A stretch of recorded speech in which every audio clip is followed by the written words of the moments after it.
Okay, so this is our dark and light side episode 116. Alamin natin, ano ba yung mga balakid sa love story or love life ng buhay natin ngayong Lunes, pagkatapos ng Valentine's Day, okay? Yan. Dito naman yung mga solusyon, no?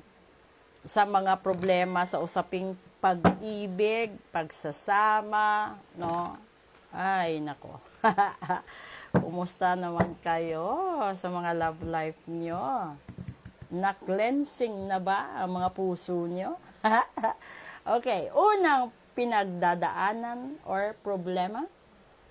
Ay, the chariot. Bakit? Pangalawa? Three of Pentacles. And pangatlo, oh my God, Four of Swords. Okay. So, yung una kasi, the chariot, is you have to put an end to start a brand new relationship. Kasi nasa love month tayo. So, yung ibig sabihin nun is, kung ikaw yung tipo ng tao na alam mo na mahal mo pa siya, di ba? And then, nandun na siya sa punto na bumibitaw na, sumusuko na, yung gagawin mo is, gumawa ka ng paraan para makapagsimula uli kayo, no? Kasi nasa circle of friends lang yung susi. It's either makipag-collaborate ka sa pamilya mo, pamilya niya, kaibigan mo, kaibigan niya. And then yung Four of Swords kasi kailangan mo din maging kalmado at mahinahon sa diskarte kasi ito yung wala sa'yo. Ito yung problema sa'yo ngayon. Yung para bang pabugso-bugso yung desisyon mo na hindi mo pinag-iisipan, hindi mo iniingatan, tapos nakikinig ka sa mga chismis na wala namang katuturan. Ito yun. Ito yung mga pagbabago na, ito yung mga problema na dapat mong baguhin at ayusin. Tignan natin dito kung magkakatugma. First card. Judgment agad, lagot. Second card. The Moon. And the third card. This is the Two of Swords. Talagang nagkakatugma. Kasi, di ba binigay na sa'yo binigay na sa'yo ni Universe yung pagkakataon na makausap mo, makasama mo, yung taong matagal mo nang inaasam or namimiss yung taong matagal mong inaambisyon na makakasama mo. And then, alam mo din na ito yung tao na soulmate mo. Kasi dito, ito yung moon kasi, meron dalawang tower sa likod. Diba? Alam mo na kayo yung click na dalawa. Pero nag-iisip ka sa mga sasabihin ng tao sa paligid. Pero alam mo din na kayong dalawa, yung pwedeng gumawa ng maliwanag or masaganang pamumuhay. Kasi yan yung batayan dun Yun nga lang, yung nagpapadala ka sa dami ng sulsol sa paligid mo, na dumating ka sa punto na hindi mo na alam kung sino susundin mo, no? Sino pagbibigyan mo. Ngayon, yung dito, pag binalikan mo, yung judgment, nakatadhana talaga na sa napakatagal na panahon, hindi man kayo nagkausap ng taong namimiss mo. Nagkausap kayo. Yun ay dahilan. May dahilan yun. Ganon din dito. Yung problema mo dito, kaya ka binigyan ng problema, ibig sabihin yun, kasi nilagay na sa'yo ni Universe, tapusin mo at magsimula ka ng bago. Huwag kang makinig sa mga susul ng tao sa paligid mo at kailangan mo ding ipahinga ang sarili mo. Kasi dito, sa baba, yung bottom deck nito, this is the Five of Cups. Masyado kang nakafocus sa mga bagay na nawala sa'yo. Siyempre, di ba? Kasi alam mo kung gaano kahalaga yung taong nawala sa'yo.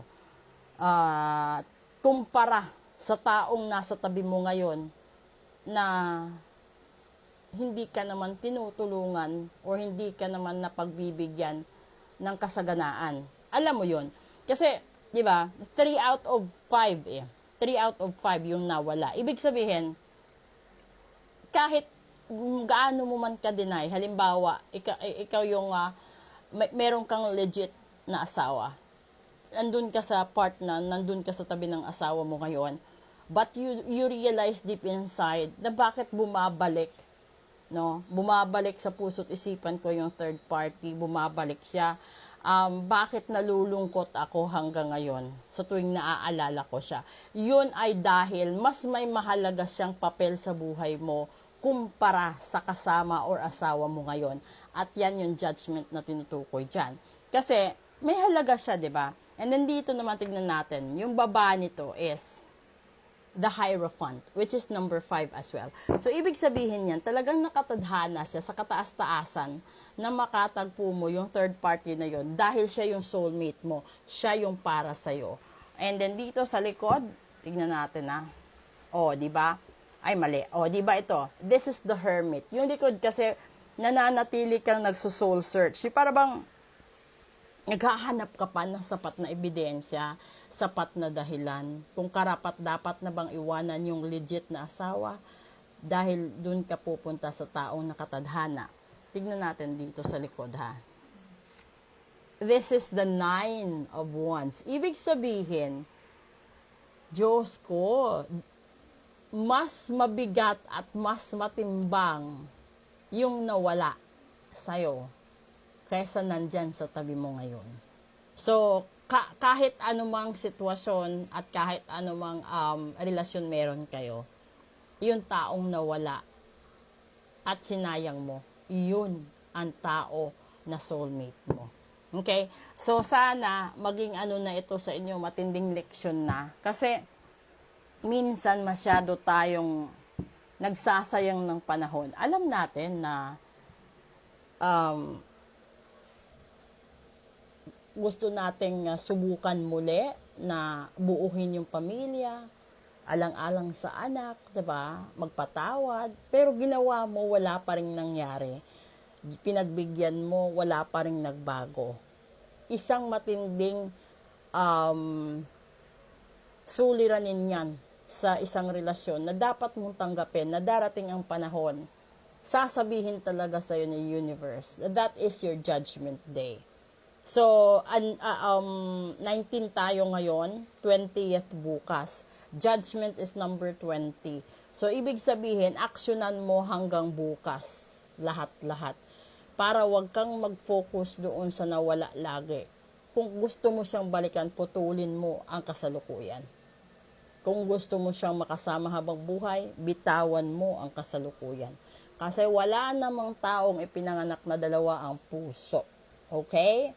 So, sa gustong magpa-love reading, magpa-love ritual, love spell, etc., let me know. Message na po kayo. And then, i-upload ko po yung ibang videos ko dito doon sa YouTube at saka sa Facebook. At humihingi ho ako ng tulong sa inyo. Kasi, kailangan nyo talagang i-follow, like, and share. Keep on sharing all my videos. Kasi kailangan siya ulit mag-refresh sa TikTok. So, tulungan nyo akong mag-share. I-share nyo lahat-lahat ito. And then, pwede nyo rin niyang ilagay sa stories ninyo or i-repost ninyo. Basta, ganun kasi, di ba, kaka-resolve lang ng problem ko with TikTok for the past month talaga. So, tulungan nyo na lang ako dito. Humihingi ako sa inyo ng tulong. I-share and repost lahat ng videos. Maraming salamat po. Proceed tayo sa Real Talk 101.